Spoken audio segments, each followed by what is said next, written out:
Assalamualaikum warahmatullahi wabarakatuh. Perkenalkan, nama saya Lela Tristiawati, NPM 1901011085 dari Prodi PAI kelas F. Baik, di sini saya akan menjelaskan tentang fikih munakahat. Yang pertama adalah walimatul ursi dalam pernikahan.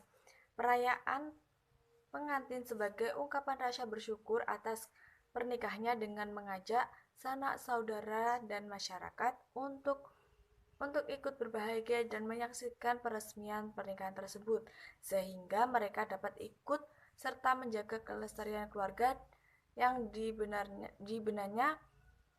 Pada dasarnya, walimah nikah merupakan suatu pengumuman pernikahan pada masyarakat. Yang kedua adalah hak dan kewajiban suami terhadap istri dalam keluarga. Hak adalah suatu yang melekat dan mesti diterima atau memiliki oleh seseorang. Kewajiban sesuatu yang harus diberikan dan dipenuhi oleh seseorang kepada orang lain. Hak dan kewajiban inilah yang kemudian akan dijadikan barometer untuk menilai apakah suami dan istri sudah menjalankan fungsi dan perannya secara benar. Adapun kewajiban suami terhadap istri yakni memberikan mahar kawin, nafkah yang layak sesuai kemampuan, pakaian, tempat tinggal, menanggulangi istri secara ma'ruf atau baik, menjaga istri dari dosa, memberikan cinta dan kasih sayang kepada istri. Adalah kewajiban istri terhadap suami dalam keluarga. Yang pertama adalah taat kepada suami. Istri diwajibkan untuk selalu taat kepada suami, kecuali dalam hal-hal yang melarang. Contohnya melarang agama dan kesusilaan. Itu tidak boleh ditaati. Dan yang kedua, bermuka manis dan menyenangkan suami. Perintah ini secara khusus berkaitan dengan psikologi perempuan yang terkadang tidak stabil, baik secara biologis maupun non-biologis. Yang keempat adalah nafkah, kiswah, dan tempat tinggal. Yang pertama adalah nafkah. Nafkah adalah semua kebutuhan dan keperluan yang berlaku menurut keadaan dan tempat, pakaian, dan sebagainya.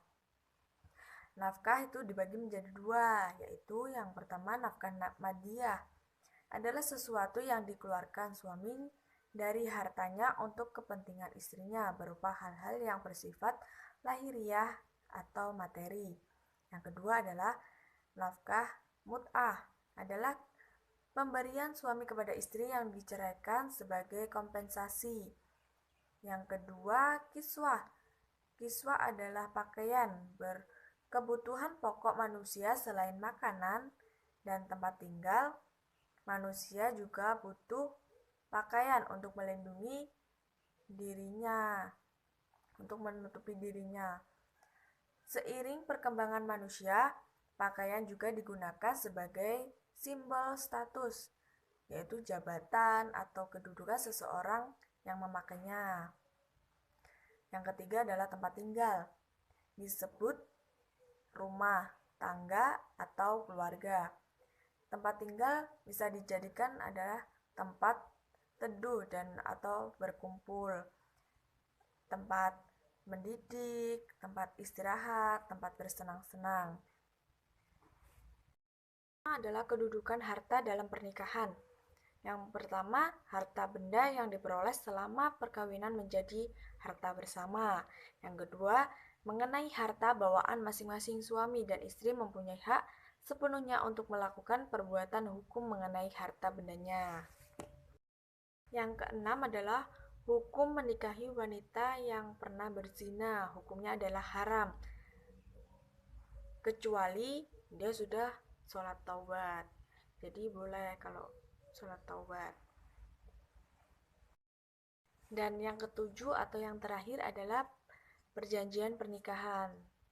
Dasar hukumnya mengapa harus membuat perjanjian pernikahan? Karena yang pertama adalah menjamin keamanan dan kepentingan usaha.